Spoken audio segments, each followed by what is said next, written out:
give me a prediction on your 40-yard time. Oh. See, be realistic. I say a sub 5, 4.9. Nice. But yeah. Do you see yourself more as a guard or a tackle? Like I told the guys, I don't really care. There's 5 positions. I'll make sure I take one of them. I mean, I play right tackle. It would be cool if I stay at tackle, but if guard is the way I get into the game, I'm gonna give it my all. Does it come down to arm length? Is it that simple? It don't matter, man. It's all from the heart. You know, what's inside the heart? You know, who wants it more? Francis, what has your training been like since last game? What have you been focused on, and then where have you been training? Yeah, I'm training in Knoxville, Tennessee, with the Triple F with Lee Smith and John Feliciano.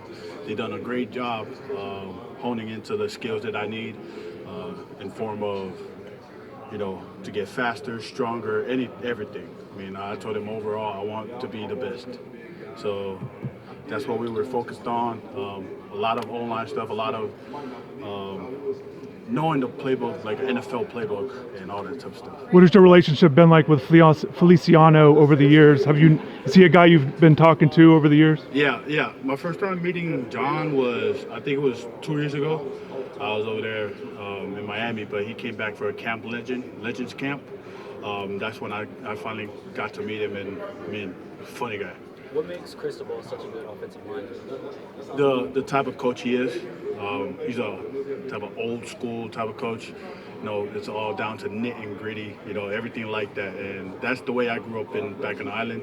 You know, it's all from the heart. I mean, Francis, yeah, go ahead. what's the art of right tackle? The what? The art of right tackle. The art of right tackle, I mean, is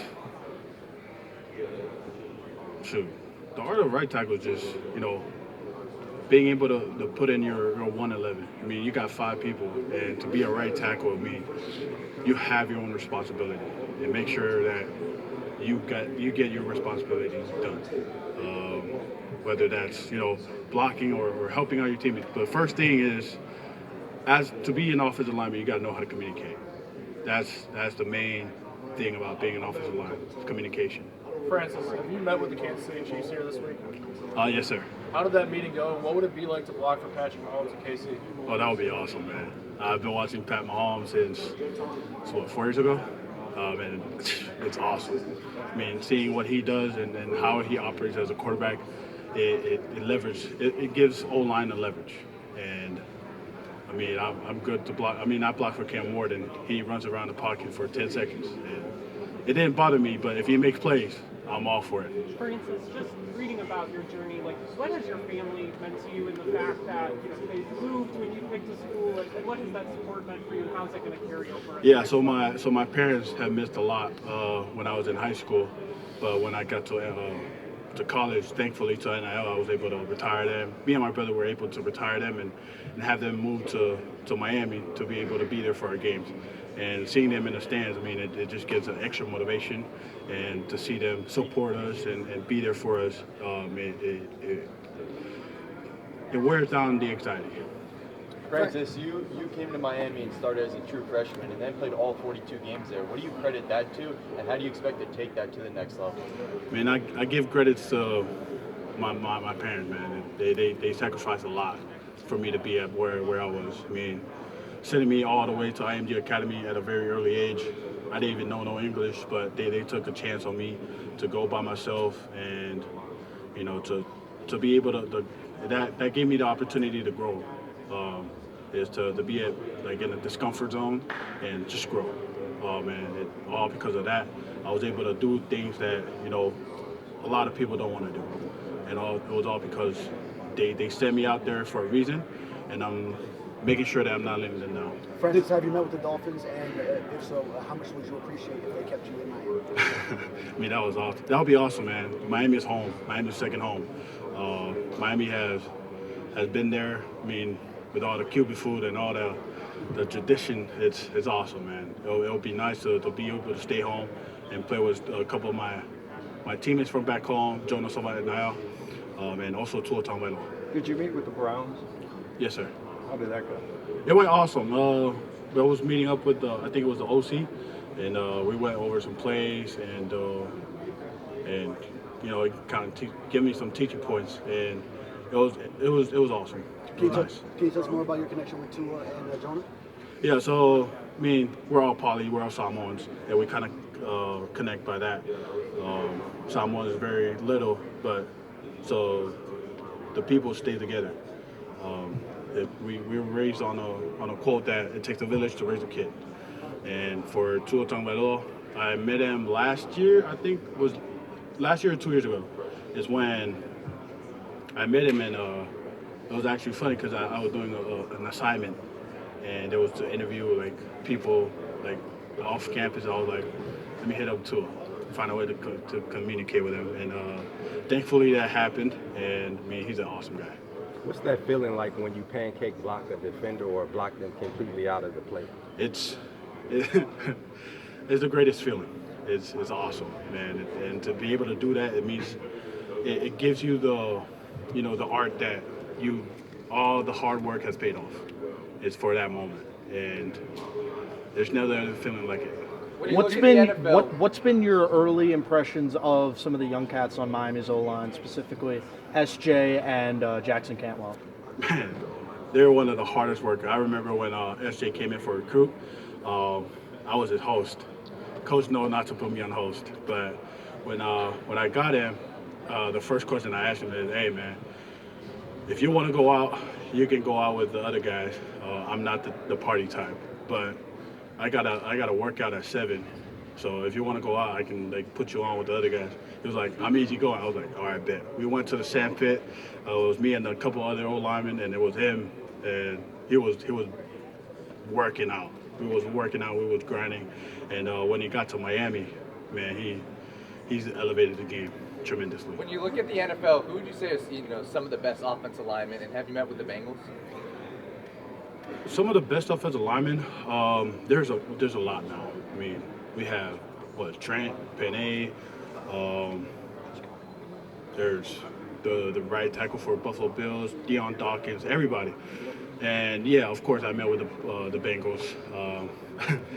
Funny because before I went to meet with the Bengals, I was on a call with Jalen Rivers, the right guard, and he's my teammate when I was in Miami, and he kind of gave me some insights and whatnot, and it was nice. Do you think you're the best? In your interviews, how much conversation has there been about what position you ultimately play in the NFL? Has there been much conversation about it? Yeah. They all talk to me about like, well, how do I feel if I move on into guard, and it's the same thing. I mean, Coach Mirabal can attest. I asked Coach Mirabal if I can get some reps at guard. I mean, I already know I'm gonna play right tackle over there, but for the next level, I mean, I'm not sure. If they want me at whatever position, I'm gonna do it. And like I said, it's 5 positions. I'll make sure I take one of them. Do you think you're the best lineman in the draft, and would it be important for you to be the first lineman taken? I mean, yeah, everybody over here wants to be the best offensive lineman, and it's kind of a competition. That's what I like, the competition. And with Kaden Proctor, Caleb Lomo, Spencer Fano, I mean, those all of them did their thing at their respective schools. And to be the number 1 offensive lineman coming out of the draft, I mean, it's a blessing. And it's something, yeah, of course, everybody wants it. Who's your toughest matchup this past year? My toughest matchup? Nobody comes close to what we got. I mean, Ruben Bain and Akeem Mesidor, they give me all the work to build who I am right now. And I mean, toughest matchup, I'll give it to Cassius Howell. Yeah. Talk to me a little bit about those matchups with Ruben Bain and Akeem Mesidor. A lot has been kind of made of Ruben Bain's arm length. Like, why won't that matter? Like you're the guy to. Yeah, that don't matter. I mean, if you look at tape, it doesn't matter. I mean, arm length, yeah, NFL, but Ruben Bain got that mentality. He got that heart to do whatever it takes. Akeem Mesidor, same thing. He got that heart. He got whatever it takes. I mean, I see this guy injured like 2 years ago, and he came back and he worked for it. And speaking of competition, how did you all make each other better? Both you and that. Yeah, I mean, every day we're going head to head. Like Coach Crisball said in one of his interviews, it's like Jurassic Park. I feel like that's the only time I'll talk. That's when I go get those guys. But it's not like trash talk, but it's like talking like, hey man, you're not doing what you're supposed to be doing. Stuff like that, and it helps us be who we are.